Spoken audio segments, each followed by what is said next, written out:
JB 타임즈. 더마카와 함께 시선집중의 문을 열겠습니다. 어서 오세요. 네, 안녕하세요. 더마카입니다. 오늘도 삐딱선 정신에 입각해서 주요 뉴스 챙겨 드릴 텐데요. 네. 그 전에 촌철님들의 굿모닝 인사 전해드리겠습니다. 아기공룡 줄리님, 오늘 연차 쓰고 시골 갑니다. 오. 내일 고속도로 엄청 막힐 것 같아서 오늘 갑니다. 모두 즐거운 추석 보내세요. 미리 출발하시는군요. 네, 이게 편한 길일 수는 있습니다. 그렇죠. 가장 붐비는 시간이 내일 오전이라고 나오던데요. 네. 조지 소로스님, 안녕하세요. 오늘은 추석 선물로 환율이 안정되고 주가가 올랐으면 좋겠습니다. 그분이신가요? 조지 소로스라고 하니까. 소로스가 듣는 방송입니다. 이러면 모든 사람들에게 정말 기쁜 추석이 될 텐데 간밤에 좀 올랐다는 소식이 있긴 한데. 워렌 버핏은 안 듣나? 저희 시선 집중. 네. 역풍이다님, 재래시장이 가까워서 다녀왔습니다. 그런데 매운 고추를 10,000원어치를 샀는데 평소에 절반을 주더라고요. 그러니까 네, 어제 저희도 이제 그 태풍 뒤끝에 농산물 가격 변화 이제 짚어봤는데요. 엎친 데 덮친 격이라고 하는 게 딱 맞는 거 아니겠습니까? 죽어라 하는 거죠. 뭐라고 얘기를 하겠습니까? 네, 죽어라 하지만 그래도 즐거운 명절이 다가오고 있고요. 네. 내일부터 이제 추석 연휴가 시작이 되잖아요. 그래서 아기모링님도 오늘부터 휴무라서 집에서 듣고 있습니다 라고 인사해 주셨는데요.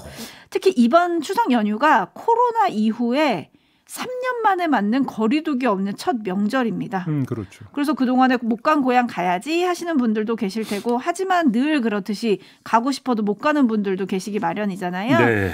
특히 추석을 앞두고 한반도를 핥힌 태풍 때문에 그 상처 또 복구하시느라 바쁘신 곳도 계실 것 같고요.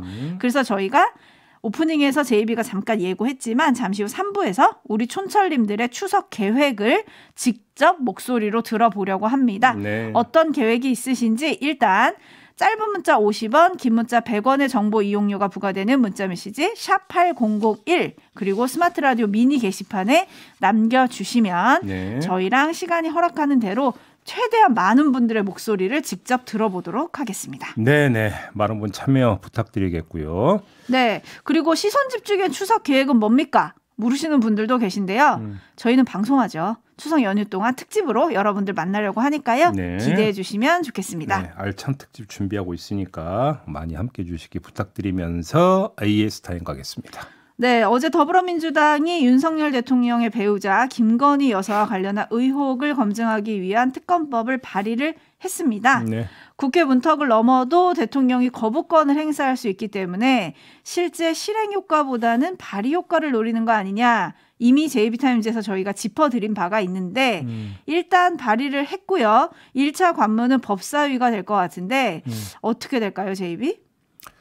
지금 실행 효과보다는 발의 효과라고 했잖아요. 네. 그러니까 대다수의 분석은 또 명절 여론 시장을 염두에 두고 추석 밥상에 올리기 위해서 딱 타이밍 정해서 발의한 거 아니냐. 뭐 이런 분석들이 일반적이더라고요. 그렇게 놓고 본다면 발의 효과를 누리기 위함이라고 봐야 되겠죠. 김건희 여사 관련 의혹에 대해서 시중 여론이 현 정권에 별로 좋지 않은 쪽으로 흐르고 있다. 민주당이 이렇게 판단하고 있는 것이고 결국은 여기서 공세의 고삐를 쥐겠다.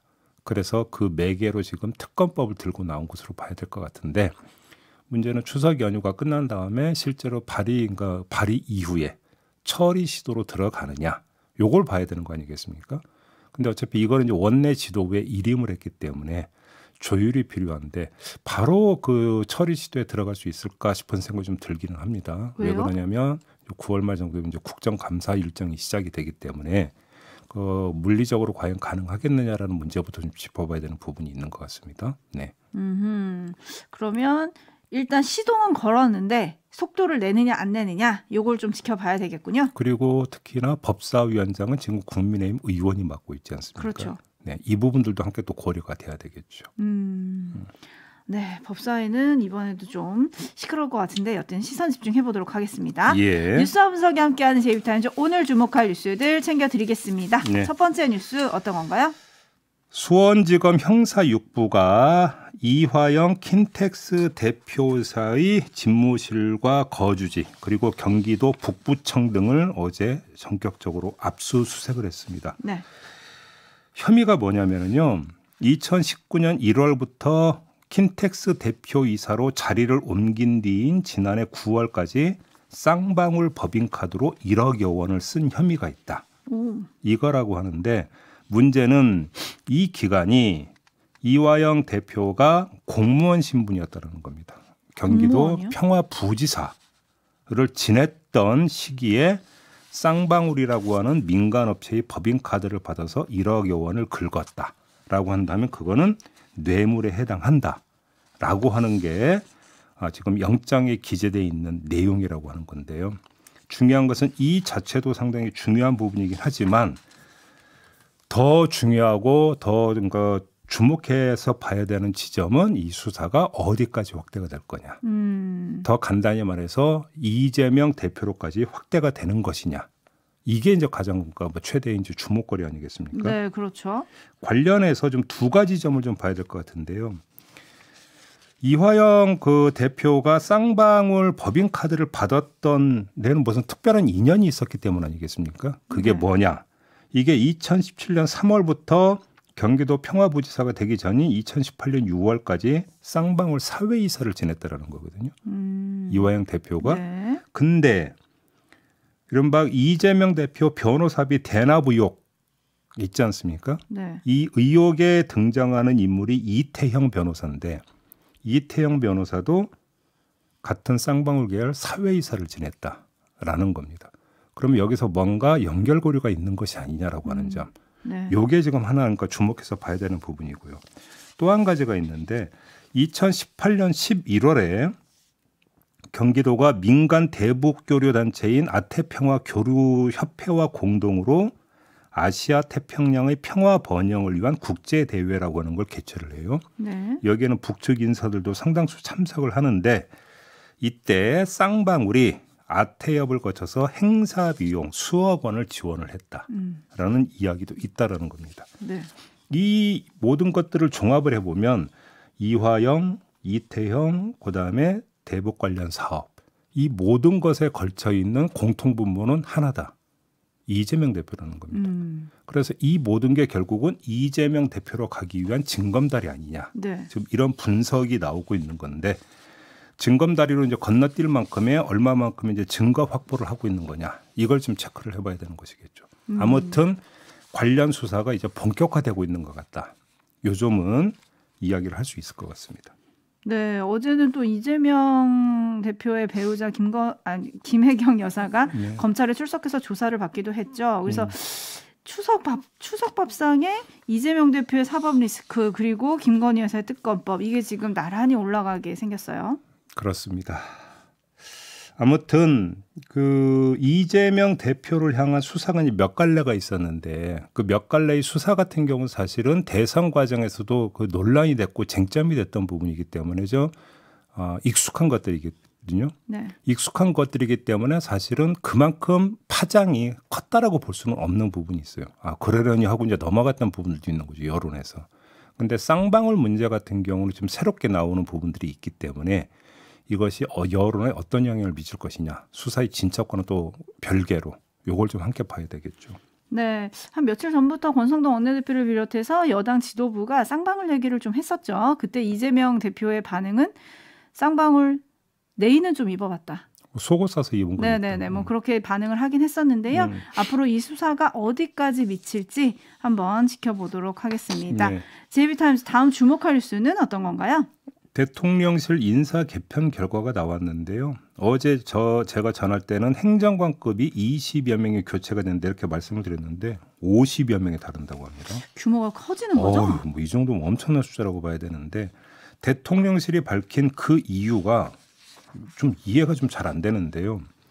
고위 관계자가 권고사직한 기준에 대해서 뭐라고 이야기를 했냐면 어디서 왔으니까 또는 무능하니까 퇴출 그런 개념은 아니었다라고 하면서 자기에게 맞는 기능과 역할을 하고 있느냐는 차원이었다. 이렇게 설명을 했거든요. 무슨 의미죠? 자기에게 맞는 기능과 역할을 하고 있느냐? 그러니까 제 머리로는 도무지 이해가 안 돼서 그 말이 그 말 같아서 드리는 말씀이고요. 아무튼 근데 이건 그렇다 치고 눈여겨봐야 할 인사 발표가 어제 또 있었습니다. 네, 보건복지부 장관 후보자가 발표가 됐죠. 그거 말씀하시는 그렇죠. 거죠? 이 조규홍 보건복지부 제1차관을 장관 후보로 지명을 했어요. 네. 이 사람은 기획재정부 예산실을 거친 예산통으로 알려져 있는데 조규홍 후보자를 지목한 이유에 대해서 김대기 비서실장이 뭐라고 말을 했냐면 조 후보자는 과거에도 예산을 하면서 연금, 건강보험 쪽 개혁에 많이 참여했다 이렇게 말했습니다. 그러니까 발탁 사유가 여기에 있다는 이야기가 되는 건데 얼핏 들어서는 그럴 수도 있는 인사 같은데 또 다른 면을 보면 그렇지만도 않다. 이런 이야기도 함께 할 수 있을 것 같습니다. 무슨 말씀일까요? 국민연금과 건보 개혁을 돈의 논리로만 접근하겠다는 것이기 때문인데요. 물론 개혁론이 나오는 이유가 재정 문제 때문 아니겠습니까? 따라서 개혁 방안을 짜는 과정에서 계산기를 두드릴 수밖에 없다는 현실적인 점은 인정을 하겠는데 근데 개혁의 이유와 개혁의 내용에 이것만 있는 건 아닐 것이다 라는 점을 강조를 하고 싶은 거죠. 둘 다 사회보험 아니겠습니까? 그렇죠. 그러니까 적자 여부만이 아니라 가입자인 국민 개개인의 건강하고 안정된 생활 보장이라는 철학적 토대 위에서 재정의 운용 방안이 모색이 돼야 한다는 겁니다. 그런데 과연 이걸 잘할 수 있겠느냐? 돈의 논리를 앞세우면 이런 점을 좀 그러니까 제기를 하고자 하는 거고요. 네. 범위를 더 넓힐 수도 있는데요. 보건복지부는 다른 그 정부 부처보다 돈을 많이 쓰는 부처입니다. 보건복지부이기 때문에. 국민의 복지를 직접 관장하는 부처이기 때문에 그런 것 아니겠습니까? 네. 근데 이 부처의 수장에 돈의 논리를 앞세우는 사람이 앉으면 보건복지 정책이 어떻게 비틀릴지 이것도 사실은 좀 경계하고 점검을 해봐야 되는 부분 아니냐 이런 말씀도 함께 드리고 싶은데 그렇지 않아도 기획재정부의 칼질이 심한 판 아니겠습니까? 정부 예산 짜는 과정에서. 근데 아예 기재부 출신이 그 칼질의 도마를 부처 안에 깔아놓는 것 아니냐. 이런 얘기로 연결이 될 수가 있는 거죠. 이승민 님이 어쩌면 좋아요. 복지도 돈입니까? 해주셨어요. 그리고 의영 님은 결국 찾다 차관으로 늘공이 제일 뭐 만만하다 이런 걸까요? 근데 여기에는 사실은 제가 지금까지 말씀드린 이것도 있지만 다른 이유도 있는 것 같습니다. 인사 검증. 그러니까요. 요인도 작용을 했던 것 같습니다. 네, 지금 의영님도 그 부분을 좀 지적을 해주신 것 같은데 보건복지부 장관의 기획재정부 관료 출신이 임명이 된다고 하면 지금 2008년 변재진 전 장관에 이어서 14년 만이라고 하더라고요. 그리고 또 기재부 출신이냐 뭐 이런 보도도 많이 나왔던데 기재부 편중 인사 이번 정부 들어서 좀 심한 거 아니냐 이런 지적이 지금 나오기도 하고요. 제가 지금 전해드린 그 발탁 사유를 말한 김대기 비서실장도 기재부 출신. 그러니까요.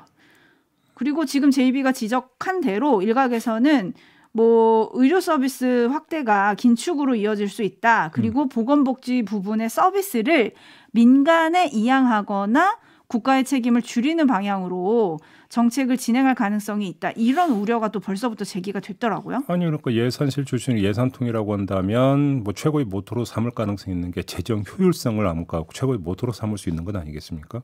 그러면 그것은 복지 서비스 축소로 이어질 가능성이 충분히 있다. 이게 상식적 분석 아니겠습니까? 그러니까. 그래서 우려를 표명을 하는 겁니다. 네, 장현성 님이 코로나 재유행 대책을 재정적 관점으로 수정하는 건 아닐지 걱정됩니다. 라고 또 의견을 보내주시기도 하셨고요. 그리고 앞서서 저희가 대통령실 인적 개편 얘기를 잠깐 했잖아요. 그거에 대한 의견들을 지금 많이 보내주고 계신데 사람답게 사는 세상 님이 보이지 않는 권력 재개편이 아닐까요? 라고 보내주셨고 3513님은 취임 초기에는 능력으로 뽑았다고 하지 않았나요?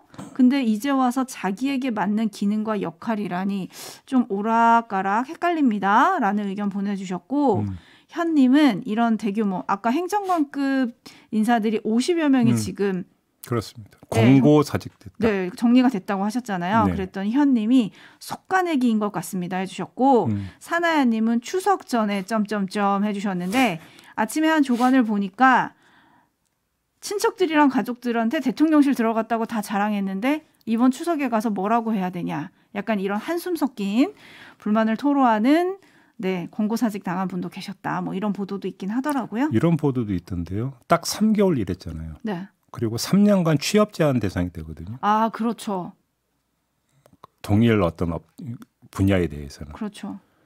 불이익 받는 거 아니냐. 뭐 이런 그러니까 보도도 있긴 하던데 뭐 그거는 사실은 격가지인 것 같고요. 왜 이렇게 많이 속아냈는가. 이게 핵심이겠죠. 그리고 그 자리를 누가 들어가느냐. 이것도 핵심이겠죠. 뉴스와 분석이 함께하는 제이비타임즈 다음 주목할 뉴스 오디오로 먼저 만나보시죠. 국민의힘의 새로운 비상대책위원장 결국 돌고 돌아서 5선의 친윤석열계 의원이죠. 정진석 의원으로 내정이 됐습니다. 할 수만 있다면 지난 몇 달간의 당 내분과 분열상은 지우개로 지워버리고 싶은 심정입니다. 저는 독배라서 더 이상 피해서는 안 된다고 생각했습니다. 당초 당 안팎에서는 비대위원장에 4선의 박주선 전 국회 부의장이 유력하게 거론됐습니다. 민주당 출신 호남 중진으로 지역 화합형 협치 카드이면서 윤 대통령이 강하게 민 걸로 알려졌지만 막판에 스스로 뜻을 접었습니다. 결국 폭탄 돌리기식으로 돌고 돌아 친윤계 최다선에게 대표직이 넘겨졌지만 순항할지는 여전히 미지수입니다. 권성동 원내대표는 새 비대위 출범과 함께 사퇴하기로 했습니다. 네. 어제 전해드릴 때만 해도 박주선 전 국회 부의장이 유력하다 이렇게 전해드렸었는데 네. 결과는 정진석 현 국회 부의장이었습니다. 지금 보도를 종합을 하면 박주선 전 그 국회 부의장 같은 경우는 본인이 강하게 고사했다는 거 아니겠습니까? 네. 뭐 국민의힘 내부 사정 등을 잘 모른다라는 뭐 이유 등으로 고사를 했다고 하는데요. 그래서 결국은 정진석 부의장으로 결정이 됐다라는 거고, 근데 이 정진석 부의장도 그 이전 단계부터 여러 차례 고사 의사를 밝혔다고 합니다. 네. 근데 이제 대안이 없다 보니까 바로 그 점을 감안해서 맡기로 했다. 이런 내용이더라고요. 그래서 뭐 삼고 초려 끝에 수락 이런 기사가 있었는데 어쨌든 또 친윤 인사라는 말이 나옵니다. 뭐 그런 이야기가 나오는데 제가 볼 견지에서는 그 뭐 큰 의미는 없다고 봅니다. 왜 그러냐면 윤석열 대통령이나 그 측근 그룹이 큰 그림을 그린 다음에 포석을 놓는 차원에서 정진석 비대위원장을 낙점한 게 아니기 때문입니다. 조금 전에 말씀드린 대로 돌고 돌아 대안부재 때문에 선택한 것 이렇게 본다면 여기에 뭔가 전략 기획이 담겨 있다고 보기는 어렵다라는 것이죠. 네. 그렇기 때문에 친윤 인사라 하더라도 여기에 뭔가 복선이 있다고 읽을 여지는 그렇게 그러니까 커 보이지 않고요.